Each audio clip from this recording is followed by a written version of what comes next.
we're looking at is like, no, they didn't.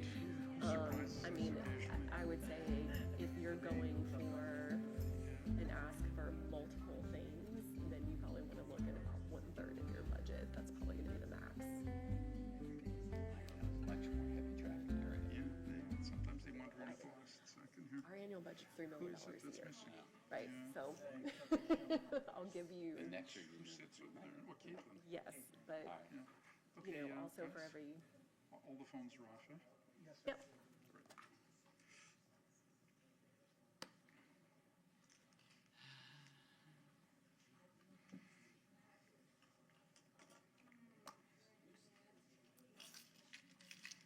Okay, here we go.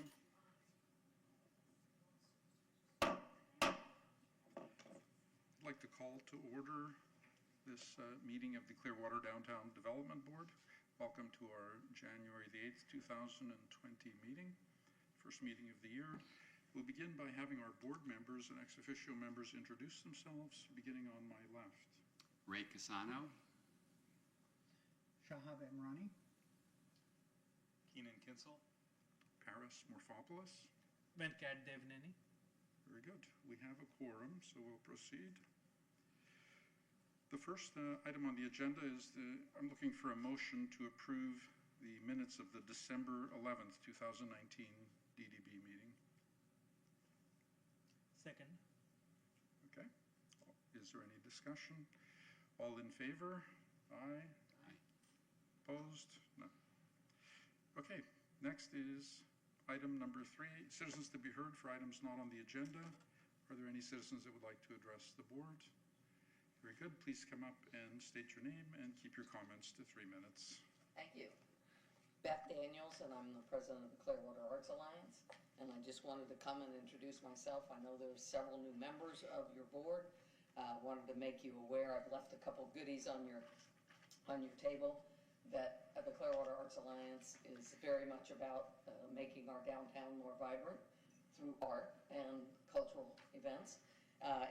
We've partnered several times in the past with the DDB. Some of the new members may not be aware of that, but the art-wrapped signal boxes, which appear quite a few concentrated downtown, is our project, and we intend to keep working on that. It's just a matter of finding more sponsors from more places, but we're happy to do that. We've also done the cultural map, which locates all the public art, performing spaces, and also galleries and studios. And the DDB assisted us about a year and a half ago in printing the second edition.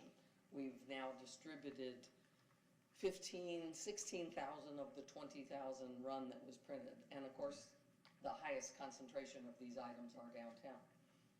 But the thing I most wanted to tell you about was to show you the new map that we've developed for a public walking tour of public art. Because again, there's a great concentration downtown. So we've developed this, it's very simple, but we had our first actual downtown public art walk on December the 24th, on December 14th, it was a Saturday. We started at Second Century Gallery, walked up to the library, down Drew and around, and in less than an hour, we had a wonderful crowd, 35 people showed to this first event. And we saw 16 different pieces of either murals or sculptures or wrapped signal boxes or painted storm drains. And we have all the information gathered about who the artist is, when it was installed, how it was done. And just wanted to make you aware that that was very successful, and we think that it has great potential for something that's a regular downtown event. So just wanted to make you aware of that and introduce myself to you, and hope that we can continue to collaborate on some things. I plan to come to some future meetings with a specific proposal. I know you'd be familiar, places like St. Pete have a regular art walk. Maybe it's for murals, maybe it's for other things, but maybe they have every second Saturday at a certain time.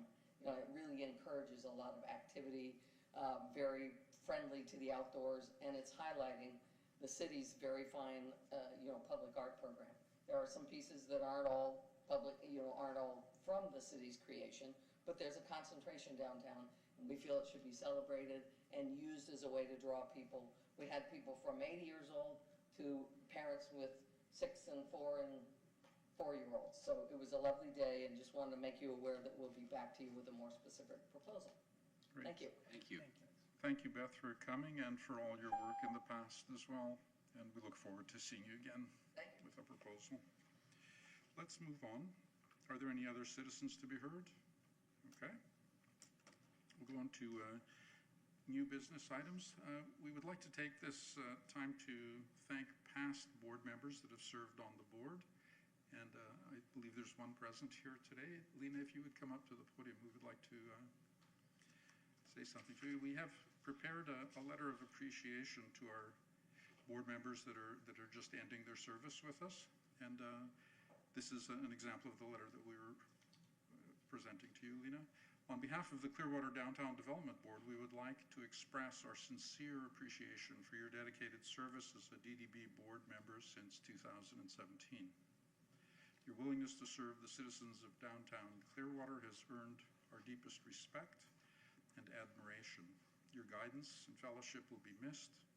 We wish you success in your future endeavors. Best wishes from myself and the rest of the board. And a similar letter is also going out to Stu and to Thomas Wright. So thank you very much. Thank you. I'm gonna miss you. I'm gonna miss you all. It was an honor to serve on this board, and it saddens me that I'm not gonna be up there with you guys anymore. But I will keep an eye. I will watch all those videos and make sure that everything's going well, and I'll keep in touch. Well, that would be great. Thank you for all your past work. Thank you. It was much more than just the meetings you attended, but all your other work in a lot of hours behind the scenes. Okay, now we're going to proceed with the oath of office for the newly elected or newly appointed members. And Ms. Lopez is going to read the oath for you guys. Okay, so we need the new members and the newly elected members to stand. Stand, please. You, thank Henry, you've already It's been not sworn just in. the newly elected. You're good. All right. You've already committed, I'm afraid. Raise your right hands, please. And repeat after me, stating your name where I say mine. I, Ann Lopez, I, Paris Morphopoulos, do solemnly swear that I will support, do solemnly swear that I will support, protect, and defend protect, and defend the Constitution and government the Constitution and government of the United States of the United States and of the state of Florida, and of the state of Florida, and the charter and laws and the charter and laws of the city of Clearwater, of the city of Clearwater, and the bylaws and the bylaws of the City of Clearwater Downtown Development Board, of the city of Clearwater's Downtown Development Board, that I am duly qualified that I am duly qualified to hold office under the charter and laws the charter and laws of the City of Clearwater, of the city of Clearwater, and that I will well and faithfully and that I will well and faithfully perform the duties of member of the board which I am now about to enter. member of the board of which I am now about to enter. Thank you very much. Congratulations. Welcome, everybody. Okay, so now that we're official, we will proceed with the election of officers. Each January, the Downtown Development Board votes on board members to fill the position of chair, vice chair, and treasurer. If a motion for more than one nomination are heard for an office, a secret ballot between the nominated members will take place. So at this point, we would like to call for a nomination for the office of chair. Board members, we need a nomination. I nominate Paris Morphopoulos. Okay. Okay, well, and I remind everyone annually, this is not a tenured position. We're planning on that. But you're good at it. Okay. All right, are there any additional nominations? Okay, then we will ask for a motion. Okay, we have a motion and we have a second, so we'll call for a vote. All in favor? Aye. All right, it appears to be unanimous. Okay, now we're going to call for a nomination for the office of vice chair. And do we have a nomination? I think since we're gonna need spring chickens, I think it would be either Ray or gentleman on my right. I would nominate Ray as vice chairman. Okay, so Ray is nominated. Would you like to make a nomination also, or? I usually not make the person that doesn't show up. That is what happened last time. We're reserving a post for her already. Okay, so we have one nomination. So do we have a second for that? I'll second it. Okay. So all in favor? Aye. Okay, it is unanimous. Okay, now we're going to ask for nominations for the office of treasurer. I nominate Someone's Ben absent. Cat. All right. Okay, so any other nominations? Okay, do we have a second for that nomination? I'll second. Very good. All in favor? Aye. Then Kit, you've got the job. Thank you. Very good. Okay, and Have no fear, I asked for abacus. okay, and now congratulations to the newly appointed officers. So now we'll move on to business. We're looking for a motion to adopt the November 2019 financial statement for filing. Before we have that, well, actually, let's call for a motion on that. I move that we adopted the November. Do we have a second? I do. Okay, and Amanda, do you have any discussion or anything you want to tell us about it? Essentially, this is moving into the third month of the fiscal year. Your fiscal year runs from October 1st to September 30th, and it is 30 days behind. So we're still working on with finance, making sure we have some way to communicate more updated numbers. But if you scrolled all the way to the bottom on the second page, it shows you there the actual cash in bank, just $353,000, a little bit over that. That includes your minimum reserve amount, which is $75,000. And for the new members, every year, as part of your budgeting process, you consider an amount of money to remain in reserves. All right, so is there any additional discussion? Any questions? Okay. We'll call for a vote on adopting this financial statement. All in favor? Aye. Aye. Any opposed? It is unanimous. All right, we'll move on to item 4.5, an audit presentation from Clifton Larson Allen, LLP, our auditors.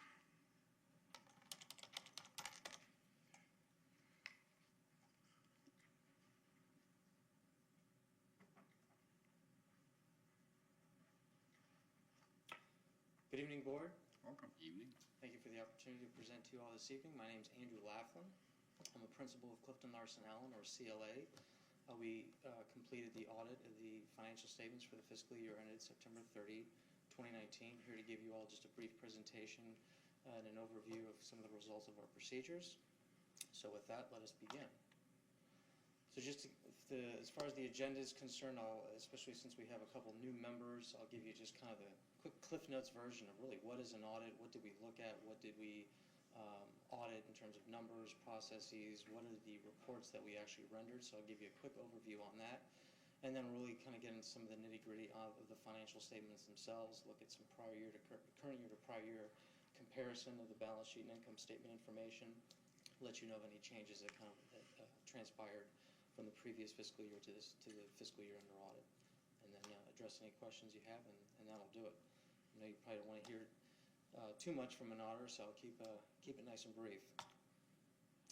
So again, the audit was an audit of the financial statements for the year ended September 30, 2019. There was also, that includes your full set of financial statements, which is the basic statements themselves, the numbers, so to speak, and then the notes.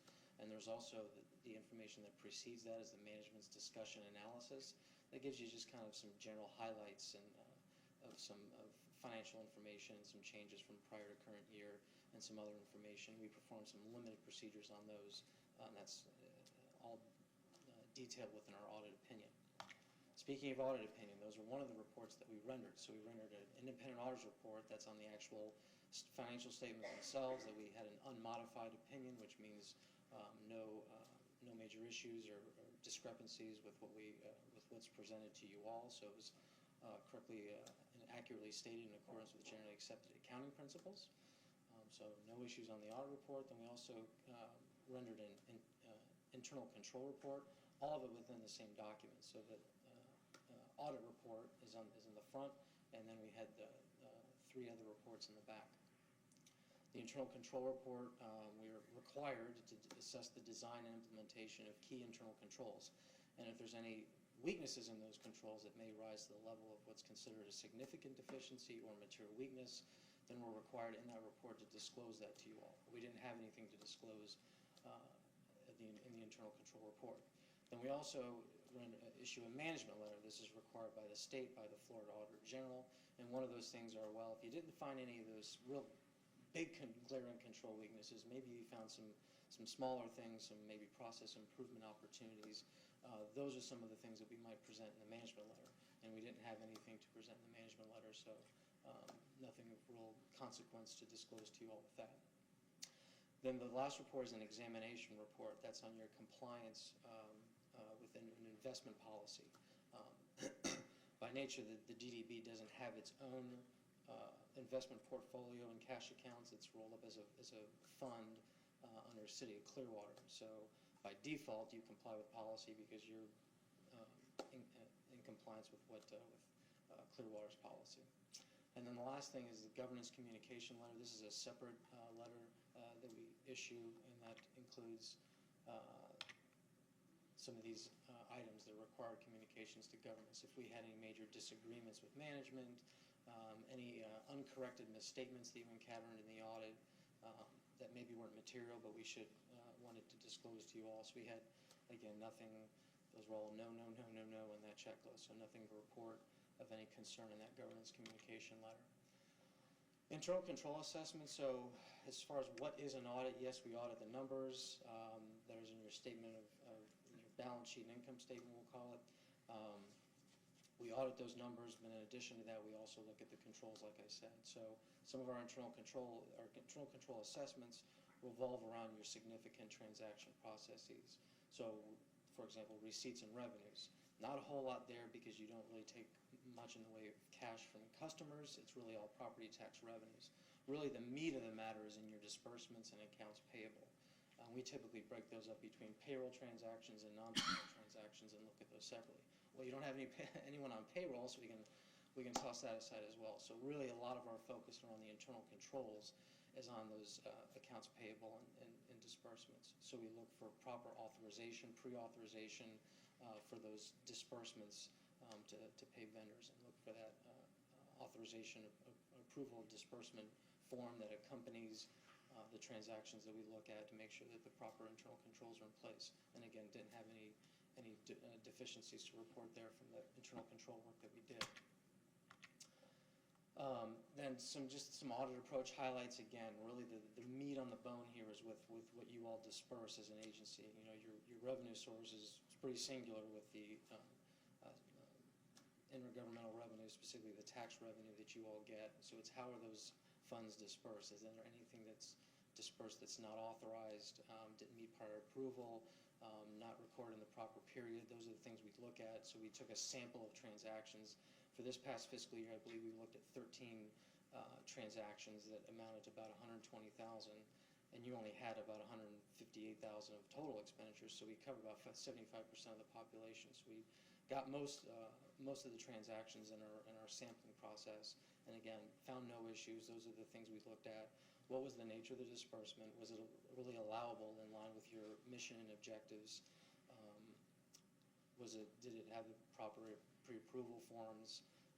Was it recorded in the proper period? Those are the things we looked at as part of our audit, and so that took up a substantial portion of that audit approach. Just in the financial statement summary, so looking at assets and liabilities, any major changes that we can see from current year to prior year, really not much.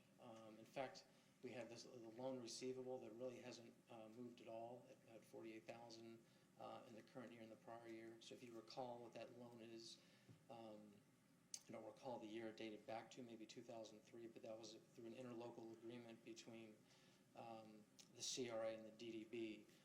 For the CRA wanted cash to purchase property to the tune of $48,000. There's no interest attached to this loan, so you're not receiving interest payments. But once that property does eventually sell, DDB will get the principal back. Plus, if it sells at a profit, DDB is entitled to, I believe, 3.85% of the profit from that sale. So pending, that number will remain affixed until the fiscal year of which that sale is consummated, and then that loan receivable goes away. But that's been a consistent $48,000 balance for a number of years. Liabilities did decrease a little bit, somewhat significantly, from $25,000 to $6,000. That's just really due to timing of paying your vendors. So in the prior year, I think you had a $10,000 outstanding payment at 9/30/18 to, I believe it was Tampa Bay Charities. That didn't exist this year. So it's just a matter of timing of when the invoices come in and when you get them paid. So that's really what dictates that current liability fluctuation. Superboat. Gotcha. So then just going on to the income statement, again, revenue increases based on really property value increases over time. So I believe your millage rate has remained steady at 0.97 mils, so millage rate unchanged, but increase in property tax values will increase your property tax revenue. On the expense side, you've got really not a big variance between in your really marketing expenses. Last year there's some classification differences. That's why they're not lining up from last year to this year, but not a big difference in what your marketing, business assistance, and policy and project work expenses are. And then just so you all know what is your, and that's the meat of your expenses, but then you also have staff and office administration expenses and some fixed payments. So fixed payments is a big amount for $295,368. Well, $274,000 of that is the CRA tax increment financing, your TIF revenue. That's also in your intergovernmental revenue line. So it's just really an in and out. Revenue received, dispersed to the CRA. So it's essentially a wash, but that $274,822 is the main contributor to that $295,000 of fixed payments. The other amounts that are in there also include the tax collector's commission for about $8,000. We have liability insurance for $1,200, our annual audit fee for $8,500, and then some property appraiser fee for $2,000. So the $274 plus those other amounts is what gets you to the $295,000 staff and other office administration expense. Then for your fixed payments. Then your staff and office administration expense, that's $80,373. The lion's share of that is really remember how I said we have no payroll, nobody on staff here at DDB, so you're assessed a management and administration fee from the City of Clearwater CRA, and that was $71,026. And by your DDB agreement, that goes up 2.5% each year. So that was $71,026. You had some legal fees for $5,800, public meeting notices for $1,400, minutes preparation for $1,400. So again, by and large, in the staff and office administration, that's essentially the administration charge to the DDB. Other than that, like I said, your downtown events, marketing, business assistance, if you add all of those up and compare that to your downtown marketing, downtown events, and downtown arts and beautification, it's pretty comparable in terms of what you expended from 18 to 19. Well, I won't take up any more of your time. Rambling on as the auditor, so that concludes my presentation, but I'll be happy to address any questions if you have them. I have a question on the CRA interlocal, like both the increment that we receive and then the disbursement, which kind of knocks it out. Do you find that unusual? It seems like an odd thing in our books. It is. It's one thing we tackle every year and kind of have to wrap our heads around it again. But that's kind of the way it is outlined in your agreement, that it is considered both at a revenue and expense, and that's been how it's been accounted for. But as you said, no. I understand we have to do that, but is there a way that jumps out at you that would be a more sensible way to present it in our financials or in our financial statement that communicates better what money we actually have to play with? 'Cause it seems to throw everything off. It seems to skew our numbers a lot. It grosses It's a big number. your revenues and expenses. Again, it's been, I can only say, how it's been accounted for because of how the agreement was conceived and how it's laid out in terms of really identifying this as both a revenue and then also an expense to DDB. So that's how it's always been done. As far as proper accounting treatment, I don't think there's any kind of gap guidance either way that says, no, this is the correct way to do it, or this is not the correct way to do it. I think basically we look at that agreement and say, well, this is how it's laid out, and that's how it's, so that's how it's accounted for. It probably, no one doubts that it's correct, but. Right, so if for, you have for example, under income, like if you look at our statements of revenue and expenditures, I think Monica Mitchell, who's our Assistant Director of Finance, like we could outline, income's all under one category, and that's where this like double counting occurs of revenue, where we could maybe say ad valorem taxes and then separate it out to income from other sources. And then under that, maybe have the revenue agreement and miscellaneous revenue and interest income. Some way to show that, because when you look at this, it looks like the DDB gets $588,000 a year, and it doesn't. It's all netted in there. Right. It's broken out in the audit financial statements, but I agree, if you're presenting any interim financial information, it'd be best to really segregate that to show the lines separately. And I guess if I'm hearing correctly, we're just looking for a way to more transparently communicate to people who aren't accountants how much money the DDB actually Really receives. has available to spend, yeah. Right. It just doesn't communicate well on the expense summary, on our balance sheet. It just looks odd. I hear you. So, If you have any, Do we have to pass a resolution on to correct this, or to I don't think make it's it up more to- clear? There's or- nothing to correct. it's not incorrect, it's just we're looking for suggestions on some clearer way to present it in our financial statements. If you have any such ideas, or. Monica, do you have any commentary to it, or? Okay.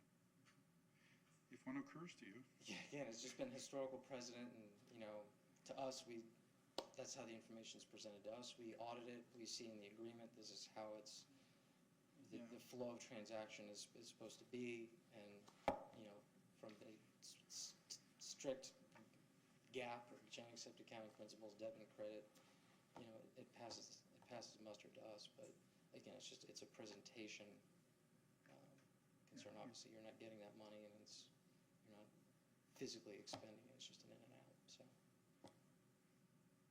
Okay. But yeah, maybe you'll have a little more transparency in any interim financial statements that are presented to make sure that the reader knows, okay, this is something that's separate, that's not a part of our property tax revenue, would at least be helpful.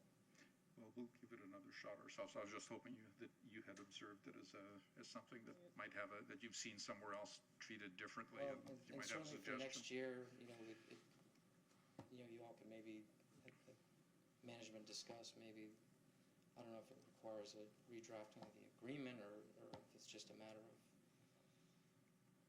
reevaluating the presentation of it to say, this is something that you don't want to present in that manner. So that's something that could be revisited next year. Okay. All right. Well, thank you. Thank you. Any other questions? All right, thank you all for Very your good. time. Thank you. Okay, we'll move on to item 5.1, old business items. We have the DDB work plan updates, and Amanda, do you have something for us? Yes, so a couple of things. First, with the ordinance and the bylaws. So if you have any comments on the ordinance, please send them to Elise, the DDB attorney, and copy me. And then we'll have another special work session in February before our meeting to finish up the conversation on the bylaws. And then we'll be asking for you guys to recommend that council adopt the new ordinance in February. But you will ask them in February, and then we will be sending it to them, you know, sometime in March, I assume, after it goes to our city attorney's office.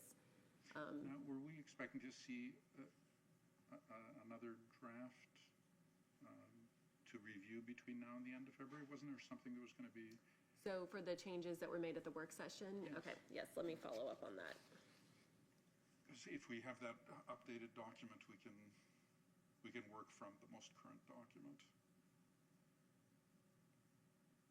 And then I would encourage everybody that's newly on the board to dig into the fun action of finding out what our past code. There's a city code that establishes what the DDB is about, and then there's the DDB itself has its own bylaws on how to conduct its affairs. And we are in the process of suggesting revisions to the city to alter the code, to modernize it, and at the same time taking the opportunity to flesh out our own bylaws so that they're more relevant to what we do. And so also in February and March, we'll be taking a look at the special events funding process and bringing a new policy for you guys to adopt for that. In the past, you had everyone present, you know, their request in April or May to kind of inform what was going on in the budget, and which that could still work, but then we'd find that sometimes people are presenting almost a year and a half before the event actually takes place. Right, so we might want to look at having more leeway for if people want to ask that early in advance, then they can.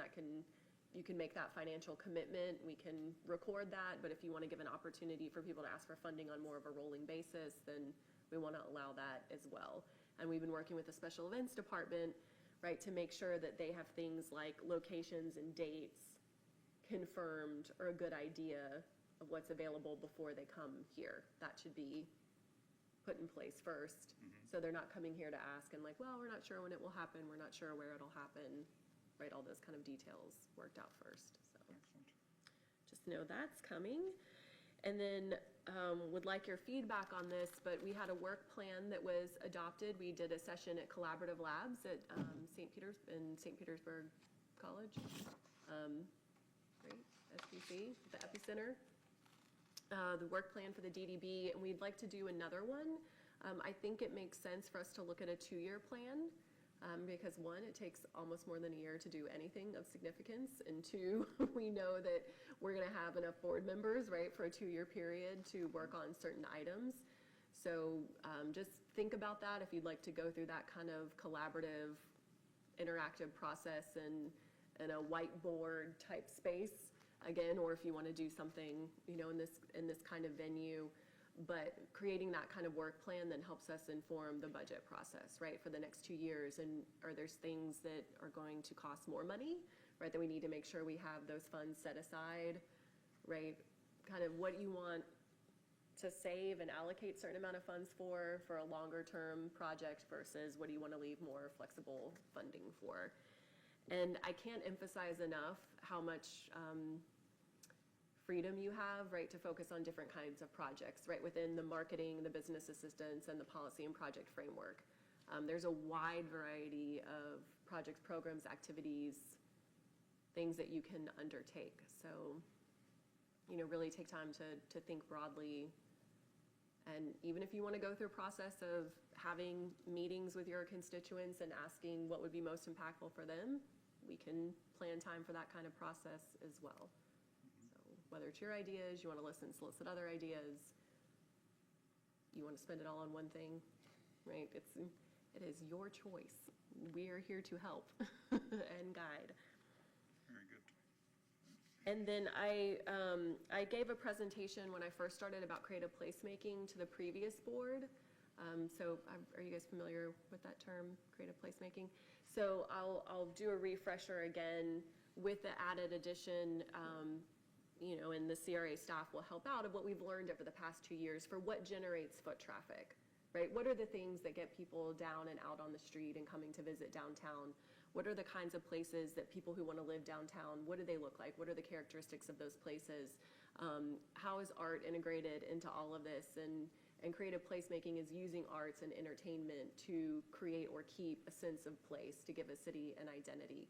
So just so we all have kind of the same framework for our thoughts and language when we're communicating with each other, and so you can get a better idea of what are Amanda and Rosemary and Ann and Howard trying to do. What do they think they're trying to do? So we can all kind of be on the same page with that. I'll also be bringing that to you guys. I have a question or suggestion, maybe. We keep a log of all the minutes and budgets and everything year to year. Yes. So that exists somewhere in the office. It would be, I think, useful for everybody, like things have changed in the last few months or in the last year. And for example, today's agenda is fairly light. Last month was fairly light. But it hasn't always been that way. We've had some very busy agendas in the past. I think it might be useful to the board if we did a summary of the things that we have funded or done in the last few years. Maybe if we had a set of slides that quickly ran through the last 5 years, say, and say, we funded this 5 years ago, we funded this 4 years ago, and saying, so these are the things where the money went, so that people are thinking with where the money could go, or yes, we want to put more there, or no, we want to divert it to somewhere else. So if we had like a 5-slide summary of the last 5 years, a snapshot of what we did, I think that would be a useful update for everybody. And how well it was attended. And then we could, and any data that we have on how successful it was.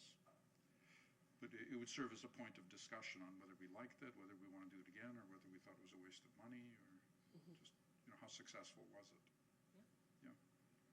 Yeah. Great. Okay. So that's DDB. Okay. That's all we have for the work plan. Good. And do we have CRA updates?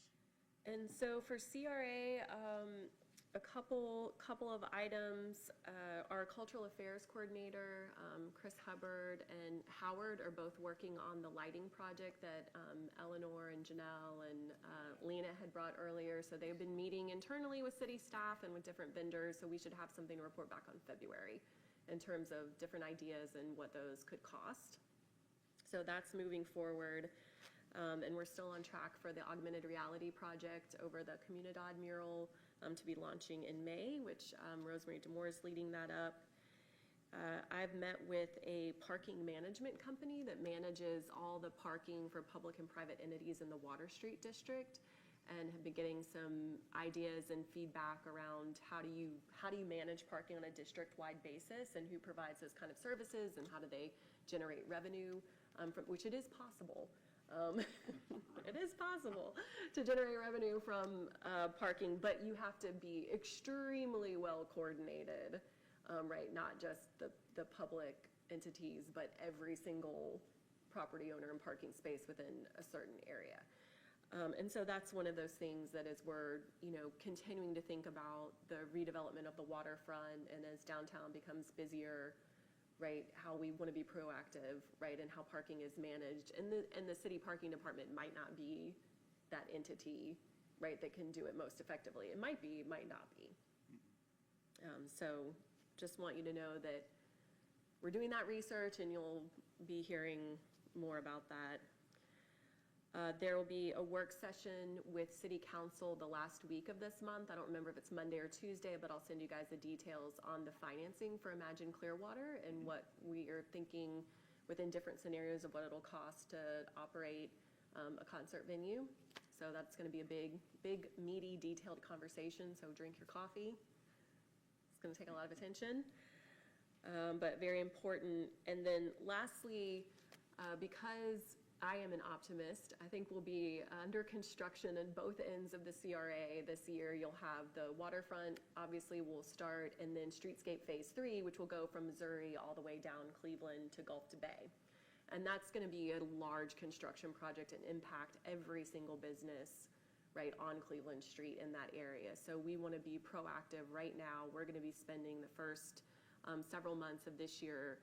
Howard is already connecting with every single business owner in the CRA, right, and the property owners, not obviously single-family houses, but the business owners to say, what do you think you'll need? How can we help? And start trying to align our funding and our communications efforts to keep people in business, right? And aware that they are open for business while this construction is occurring.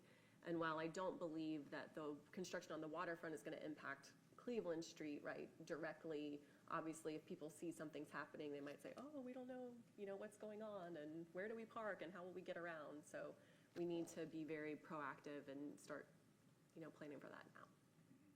One of the things that was useful when the streetscape was done on this end of Cleveland Street was that as streets and sidewalks were blocked off, the visibility of the storefronts in that block became quite a bit less. And what was done was some official-looking signage was made at the beginning of at the barricade at each intersection that listed which businesses were in the forthcoming block. And that might help these businesses survive this construction period. So I would suggest that. That's all Is I there have. is there a plan to take out both flows of traffic in that section? We don't know yet We don't know yet. how it'll be staged exactly. Okay. The result is quite nice, but it's highly disruptive for the businesses in the meantime. Yes, it So is. those that survive are benefit from it afterwards. But it's got to be done to alleviate as much as possible the impact on them. How long is this construction planned to be? For the streetscape, it'll be at least a year. At least a year. Yeah. This is the one that includes the town square. Yes. Yes. That'll be nice. One additional question, maybe I should have asked this on the last item, but maybe it's here. One of the board members at a previous meeting had inquired about the possibility of Ruth Eckert or the Capitol Theater taking on additional projects. Do we have any feedback on whether they've shown interest in doing that, or?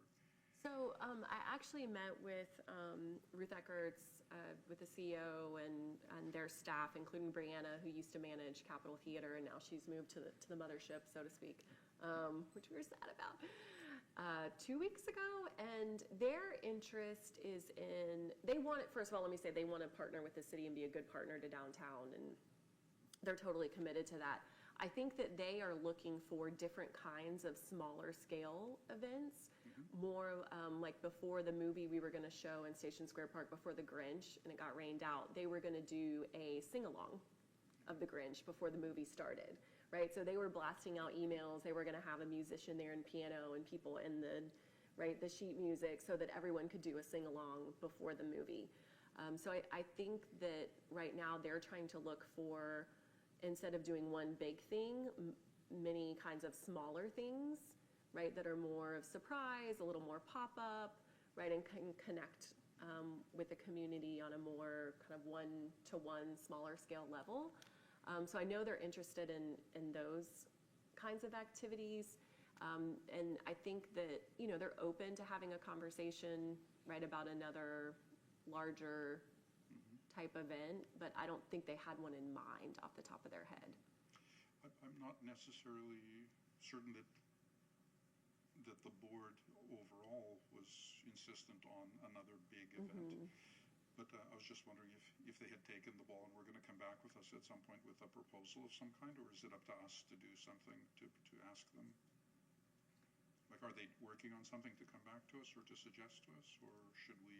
I mean, they are aware that you guys are interested in another thing. And then I guess we need to have staff-to-staff more conversations about what that looks like or what that could be. Is it something that involves closing a street? Is it maybe a more robust movie series at the Capitol Theater? So basically it's Right. open for continuing discussion on both sides? So Yes. we're not just in wait mode? No, we'll continue to have discussions and probably try to aim to have something in the next 2 months kind of fleshed out, what they would like to try, what they'd be willing to try. Again, for the kind of budget that we're offering, which is large for us but small for them. Exactly. Exactly. I like the term. Very good. So that was it. Anyone else have any comments or questions? Okay. Does that conclude your portion? That's all I have. Very good. Okay, so we'll move on to the chairman's report. And there's a couple of events that are happening. It's a little light, actually, for January. But on Sunday, January the 12th at 3 p.m., there's the Peace Concert Series at Peace Memorial Church. I can tell you about that more if you want to know. Why don't you come up and give us a minute on it? Actually, I probably have a press release with it too. I've been organizing there at that location for about 10 or 12 years now. 6 concerts a year, 3 o'clock on the second Sunday of the month. And the guest artist this year will be, this week, will be the Tampa Spiritual Ensemble. It's a group comprised primarily of former University of South Florida voice majors who are all professional singers in the area. And their special theme is African-American spirituals and also works by present-day Black composers. So I particularly programmed them because this month, all month, is Black History Month and also Martin Luther King Day coming up.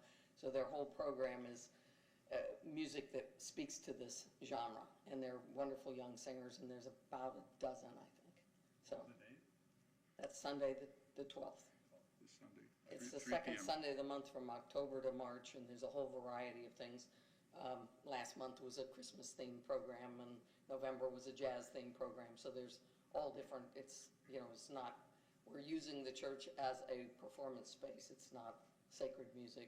In this case, some of the African-American spirituals happen to be, but by and large, it's all genres of music, and it's pay what you can, because there's no ticket. You just come in and put in the collection plate what you will. So we had 350 people at the December concert, and we frequently get that many this time of year. So That's excellent. We're very interested in finding out ways that when the people come and are downtown for that we can connect with some businesses who might say, hey, here's we'll provide some hors d'oeuvres for the after-concert reception, or we'll provide a discount card if you want to go out to dinner afterwards. But we're drawing some significant numbers of people downtown for these events. So, very good, thank you. Be happy to add any and all of you to the email list. I think you're already I'm on it, yep. So, if you're not, I'll put you on. Great. And also on Friday, January the 31st at 5:30 p.m., we have our Blast Friday event put on by the Capitol Theater. And which intersection will it be at this year? It'll still be at the Fort Harrison. Fort Harrison and Cleveland. Cleveland. Very good. So that begins at 5:30. It's our traditional Blast Friday now in its nth year. Been on for a while. Okay, and that concludes my chairman's report. I just wanted, for the benefit of our new members here, I just wanted to acknowledge that our city manager, Mr. Horn, is present with us. I just wanted to say hello there. Happy New Year. Happy New Year. And so with that, we'll proceed to final comments, and beginning on my left, right? Well, it's a new year, it's a new decade, and I think a lot of the stuff that we've been doing over the years is going to come to a head in this next decade, and I think downtown Clearwater is going to come out of it very nice. With a lot of people walking with the waterfront and the estuary park and the concerts. So I'm really optimistic about it finally getting done. Downtown's going to go this decade. That's my opinion. That's my wish. Great.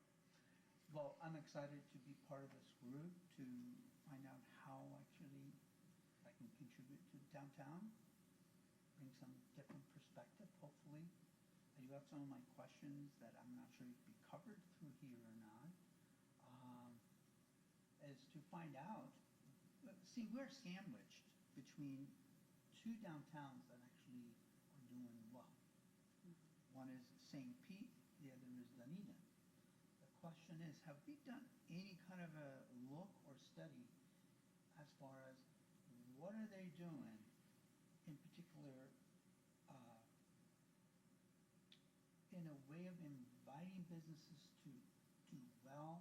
What is the legal structure set up, or how they get a to downtown and for us to copy or at least duplicate what they're doing, or if not, maybe better it. Has anything been done on that? I would be very interested to know, because if we can adopt some of those, working with city council members to actually maybe give incentives to more business to come and open up shop, I think we do well. And we do it for a decade instead of tomorrow morning. Yeah. I think we should do well. That's what I look forward to. And we have the beach and they don't. That's correct. Very good. We have, and we can report back in that presentation. I would love that. Excellent. Keenan? Well, thanks for letting me sit next to you, Paris. I'm part of the board here. I've been downtown 15 years now. I moved from Chicago, and I was telling Amanda the other day that one of my shocking moments was as we were doing this streetscape downtown initially on Cleveland, which I think was brilliant after the traffic was moved.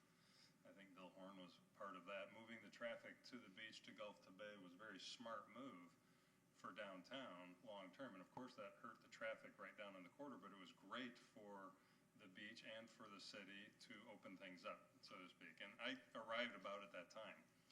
And I was looking out my office one day, and actually, as the street was closed, I saw a tumbleweed going by.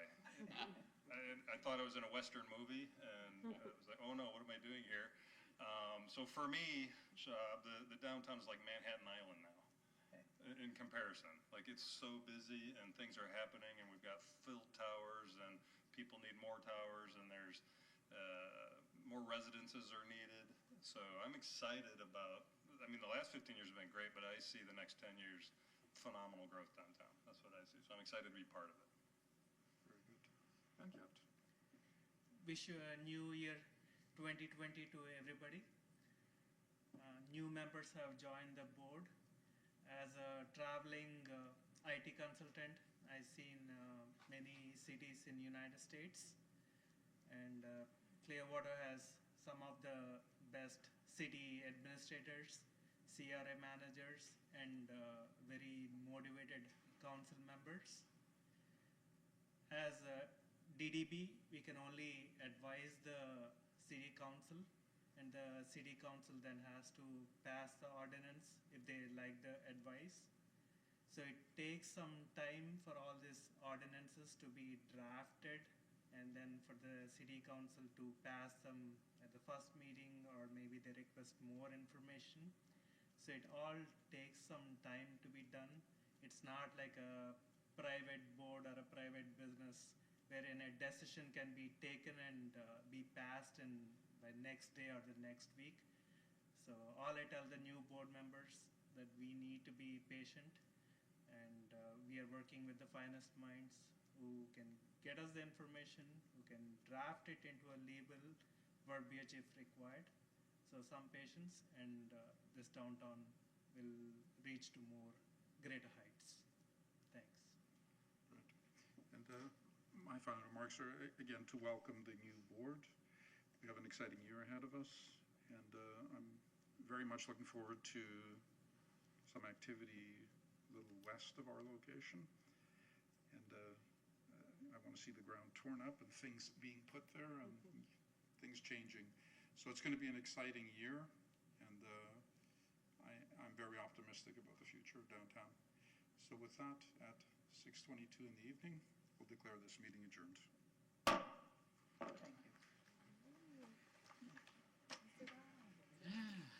you. Thanks, sir.